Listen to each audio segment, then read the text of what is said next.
Hello guys, I am लक्ष्या और हम लोग पढ़ रहे हैं मॉडर्न हिस्ट्री। आज का हमारा टॉपिक 2 है Maratha.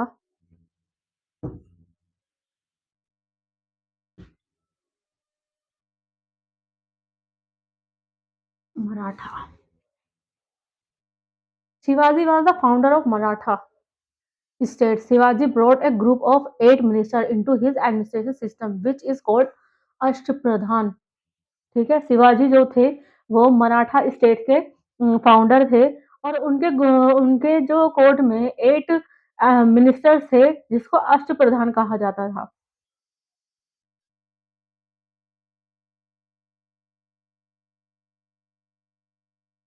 Shivaji was the founder of Maratha state. Shivaji brought a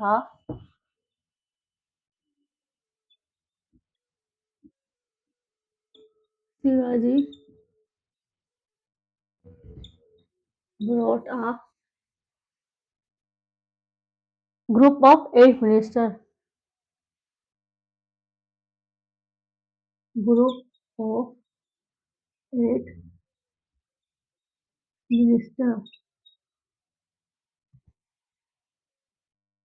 into his administrative system. Into his administrative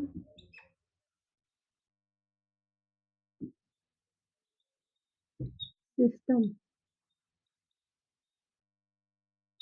called as Ashtapradhan.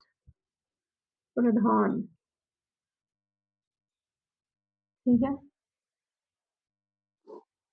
Under Shivaji there were two kind of taxes. Shivaji के अंडर दो तरह के टैक्स होते थे, चौथ और सरदेशमुखी। चौथ का क्या था? कलेक्टेड फ्रॉम चौथ जो था वो कलेक्ट किया जाता था मुगल टेरिटरी से, where Maratha claim its hereditary right, जहां मराठा अपने हेरिडेटरी क्लेम राइट करते थे। Shivaji demanded one fourth of revenue. Shivaji की जो डिमांड थी ना मराठा टेरिटरी से, जो उसके राइट में आती थी, one fourth revenue, one fourth of the produce और लैंड, वन फोर्थ जो प्रोड्यूस होता था लैंड का उससे, so that it does not come under Maratha attack. Maratha attack से बचने के लिए वन फोर्थ रेवेन्यू देना होगा। ये था चौथ। तो सरदेशमुखी क्या है? It is a 1/10 claim of entire land revenue on force of entire population. It collected at a village level. Sardeshmukhi village level से कलेक्ट होता था by official called as Patel. जो ऑफिशियल कलेक्ट करता था उसको पटेल बोलते थे। And from district level is a collected by official Deshmukh. जो डिस्ट्रिक्ट लेवल पर देशमुख कलेक्ट करते थे। Finally the revenue goes to the treasury sir Deshmukh, that is Shivaji. और ये सब कलेक्ट होने के पहले विलेज फिर डिस्ट्रिक्ट से कलेक्ट होने के बाद में सर देशमुख, जिसको शिवाजी बोलते थे, सर देशमुख के ट्रेजरी में खजाने में जाती थी, जिसको जो शिवाजी के पास था। ठीक है। शिवाजी के अंडर दो टैक्सेशन थे। पहला चौथ, दूसरा सरदेशमुखी। चौथ में क्या था? Collected from Mughal area. Collected from Mughal area where Maratha claim its heredity right. Where Maratha claim its hereditary right. Shivaji demanded one fourth of the revenue. Shivaji demanded one fourth of the revenue or one fourth of the produce on land. One fourth on the produce of land. so that it does not come under Maratha attack. So does so that it does not under Maratha attack. ठीक है, one fourth revenue देना होगा Mughal Shivaji Mughal territory से, and one fourth land production, जो land produce होता था उससे भी देना होगा, ताकि मराठा मुगल्स की जो वो एरिया है उस पर जो मराठा के टच होता है मराठा की टेरिटरी से, वहां से उनका अटैक ना, वो अटैक ना करें, इसीलिए सरदेश मुखी क्या था, it is 1/10 claim of entire, it is 1/10 claim of entire population, entire land revenue in force of land revenue in force of population. ठीक है, it is collected at a village level by official coder, जो village level पर collect करते थे उनको पटेल बोला जाता था, जो डिस्ट्रिक्ट लेवल पर सरदेश मुखी जो विलेज लेवल पर कलेक्ट करते थे उनको पटेल बोला जाता था, डिस्ट्रिक्ट लेवल पर जो कलेक्ट करते थे उनको देशमुख कहा जाता था। सरदेश मुख तीसरा वो था जो शिवाजी के ट्रेजरी में सारा विलेज से भी डिस्ट्रिक्ट से भी कलेक्ट होकर जितना भी रेवेन्यू जा रहा था वो शिवाजी की ट्रेजरी में जा रहा था, उसको सरदेश मुख बोलते थे। ठीक है, तो ये था लैंड रेवेन्यू कलेक्शन का सिस्टम।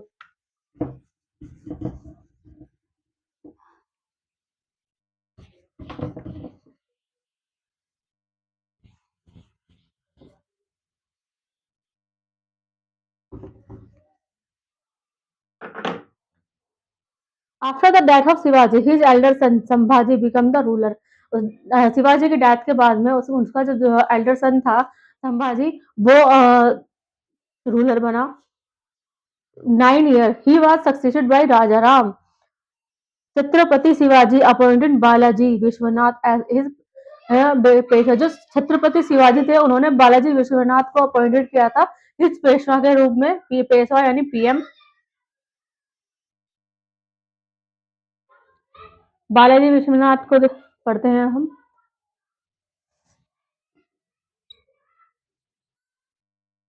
बालाजी विश्वनाथ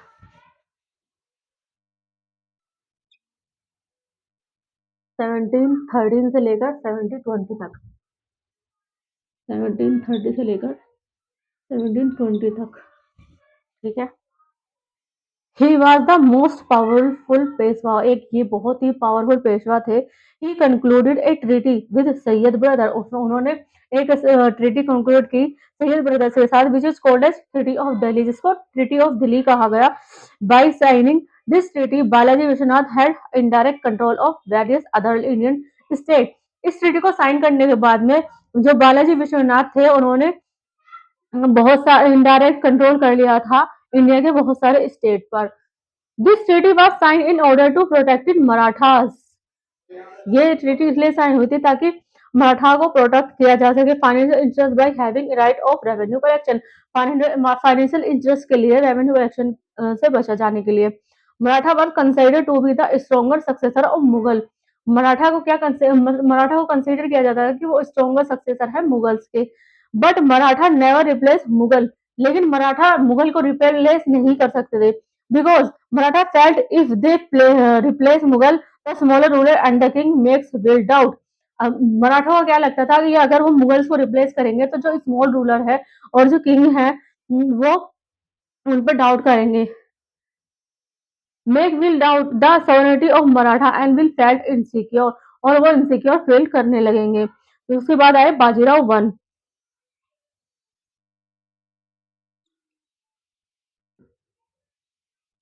बाजीराव वन 1720 से लेकर 1740 तक, 1720 से लेकर 40 तक इनका टाइम पीरियड रहा। He was son of Balaji Vishwanath, ये बालाजी विश्वनाथ के बेटे थे। ही believe in Hindu imperialism, he was the greater exponent of Hindu path. वो हिंदू इंपीरियलिज्म में बिलीव करते थे और बहुत ही ग्रेटर एक्सपोनेंट रहे हिंदू पाथ के पाठ हिंदू पाठशाही। He wanted to hoist Hindu flag from bank of Krishna to Attock in Multan. उन्होंने क्या किया, जो हिंदू फ्लैग था ना वो होस्ट किया बैंक ऑफ कृष्णा से अटोक मुल्तान तक, ठीक है। इन 1739 ही डिफीटेड पुर्तगीज, 1719 में इन्होंने पुर्तगीज को डिफीट किया and capture the two port that is Salsette and Bassein, और दो पोर्ट कैप्चर कर लेती थी सैलसिट और बसीन फ्रॉम पुर्तगीज, पुर्तगीज से। Bajirao was the first ruler after Shivaji, Shivaji के बाद में बाजीराव पहले रूलर थे to involve himself in guerrilla warfare technique, जिन्होंने अपने आप को गोरिल्ला वॉरफेयर टेक्निक में इन्वॉल्व किया हुआ था। उसके बाद आए बालाजी बाजीराव।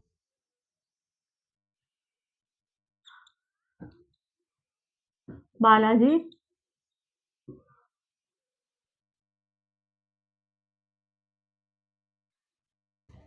1740 से लेकर 1761 तक इनका टाइम पीरियड रहा। During his time Ahmad Shah invaded Maratha, उनके टाइम पर ही अहमद शाह ने इन्वेड किया मराठा पर, Maratha territory, Maratha race to defeat, और मराठा डिफीट हुए। The Maratha soldier were led by Sadashiv Rai and Vishwas Rao, जो मराठा सोल्जर थे वो थे सदाशिव राव एंड विश्वास राव।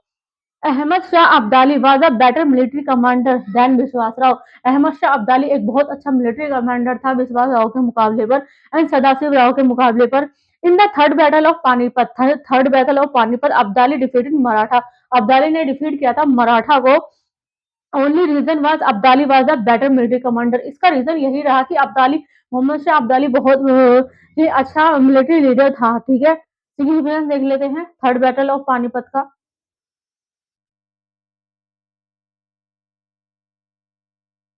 ठीक है।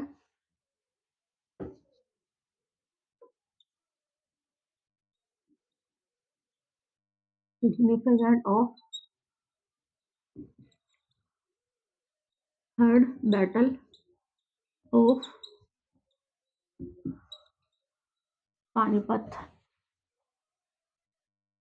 Third battle of Panipat Maratha और मोहम्मद शाह अब्दाली के बीच लड़ी गई है, इस बात को याद रखिएगा। और सदाशिव राव और विश्वास राव मराठा रूलर थे और अब्दाली अकेला मिलिट्री कमांडर था, ठीक है। लेकिन मिलिट्री कमांडर बहुत ही अच्छा था।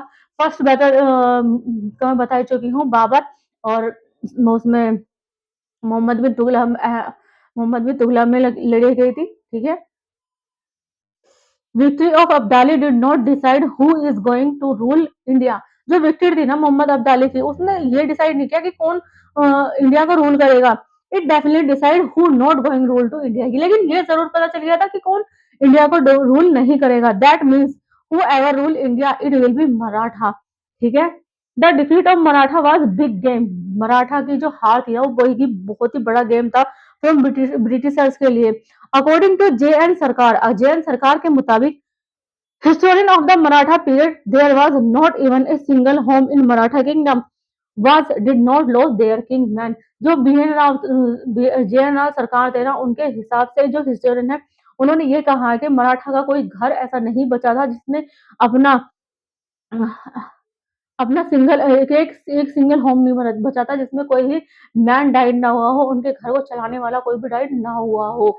Balaji Bajirao died and Maratha kingdom, Balaji Bajirao ने डाइड हो गए थे, Maratha kingdom was is extreme power, और बालाजी और किंगडम वाज बहुत एक्सट्रीम पावर क्राइसिस से गुजरी because his successor Madhav Rao had pre mature death, उनके जो क्योंकि उसके जो सक्सेसर था ना मराठा का माधव राव, उसकी प्रीमेच्योर डेथ हो गई थी। Even Madhav Rao during his short tenure, Madhav Rao ने इसके शॉर्ट टेन्योर में was able to capture some territories, बहुत सारी टेरिटरीज कंट्रोल कर ली थी, which Maratha lost during the third battle of Panipat, जिसमें जो कि मराठा ने थर्ड बैटल ऑफ पानीपत में गवा दी थी, ठीक है। तो ये था सिग्निफिकेंस, ठीक है। He was well supported by the statesman called as Nana Fadnavis. Raghunath Rao and Narayan Rao had a conflict for the post. Raghunath Rao और माधव राव के बीच नारायण राव के बीच कॉन्फ्लिक्ट हुआ, मतभेद हुआ रहा था पोस्ट इसकी पेशवा की पोस्ट के लिए after the death of Madhavrao. Madhavrao की मौत के बाद and the Maratha kingdom was in extreme power crisis. Maratha kingdom जिसकी वजह से पहले से ही एक्सट्रीम पावर क्राइसिस में थी।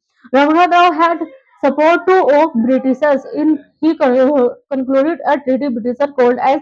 रघुनाथ राव को ब्रिटिशर्स का सपोर्ट था और उसने ब्रिटिशर्स के साथ एक ट्रीटी साइन की जिसका नाम था treaty of Surat 1775 in which Raghunath Rao was made Peshwa, जिसमें रघुनाथ राव को पेशवा बनाया गया था। English gave 2500 soldier to Raghunath. English ने जो ब्रिटिशर्स थे अंग्रेजों ने पेशवा उसको माधव राव सॉरी रघुनाथ राव को 2500 सोल्जर्स दिए। They also give Raghunath Rao horses और रघुनाथ राव को हॉर्स भी दिए and ammunition. In return Raghunath gave 2 port और एम्यूनेशन भी दिए। इसके रिटर्न में रघुनाथ ने 2 पोर्ट सिटीज दी अंग्रेजों को, that is Salsette and Bassein in English. ठीक है। Governor general of Bengal Warren Hastings, governor general और बंगाल उस टाइम पे वॉरेन हेस्टिंग थे, was not happy with this treaty. वो इस ट्रीटी से खुश नहीं थे because it was not following the principle regulating act of 1773, क्योंकि ये रेगुलेटिंग एक्ट के प्रिंसिपल को फॉलो नहीं कर रहा था। Warren Hastings ask Calcutta council to sign a new treaty. Warren Hasting ने बोला कि कलकत्ता काउंसिल को एक नई ट्रीटी साइन करनी चाहिए विद नाना फैडनवीस के साथ एट पुरंदर, पुरंदर में, which is called as treaty of Purandar 1776, जिसको कहा जाएगा treaty of Purandar 1776। Treaty of Purandar 1776 English withdraw the support. English ने अपना विड्रॉ कर लिया रघुनाथ राव से। He was the more recognised as Peshwa. Raghunath Rao was give 3 lakh rupee pension. Raghunath Rao को 3 लाख रुपए पेंशन दी गई। The port of Salsette was to be taken back, और पोर्ट ऑफ सैलसिट टेकन बैक कर दी ले ली गई। Britishers and they said they will head over the port of बसीन of the next Peshwa. ठीक है। But the port of Basin was kept with Nana Fadnavis until the new Peshwa come. जो port of बसीन थी बसीन थी वो नाना फैडनवीस को दे दी गई जब तक कोई न्यू पेशवा नहीं आ जाता। In return Maratha said that they will accept and recognise Britishers. उसके इवज में मराठा ने बोला कि वो एक्सेप्ट करते हैं, रिकॉग्नाइज करते हैं ब्रिटिशर्स को, not France but Nana France को नहीं बट नाना फैडनवीस। लेकिन जो नाना फैडनवीस थे after some time handed over the port, उन्होंने हैंडेड ओवर कर दिया था पोर्ट को बसीन को और टू फ्रेंच को which provoked the Britishers, which led to the small conflict between Maratha and Britishers, जिसकी वजह से ब्रिटिशर्स नाराज हो गए थे और मराठा और ब्रिटिशर्स के बीच में थोड़ा स्मॉल कॉन्फ्लिक्ट हो गया था। विच मराठा डिफीटेड ब्रिटिशर्स, और मराठा ने डिफीट कर दिया ब्रिटिशर्स को। And Maratha made Britishers sign treaty of Wadgaon, और मराठास ने ब्रिटिशर्स के साथ एक ट्रीटी साइन करी, treaty of Wadgaon, in which Britishers agree to return all the territory, जिसमें ब्रिटिशर्स ने ये प्रॉमिस किया कि वो सब टेरिटरीज को वापस कर देंगे। That the was capture by British from Maratha, जिन टेरिटरीज को मराठा से कैप्चर किया गया है। ठीक है गाइज, तो ये था हमारा फर्स्ट पार्ट। नेक्स्ट अगले पार्ट में मैं आपको बताऊंगी, ठीक है, मराठा का। आपको हमारी क्लास कैसी लगती है प्लीज कमेंट करके जरूर बताया कीजिए। ज्यादा से ज्यादा लाइक और सब्सक्राइब भी जरूर कीजिए। मैं आपके लिए फ्री ऑफ कॉस्ट इतना सब कुछ लेकर आई हूँ, तो आपका भी फर्ज बनता है कि आप ज्यादा से ज्यादा लाइक करें, सब्सक्राइब करें, कमेंट करें। ठीक है, थैंक यू सो मच।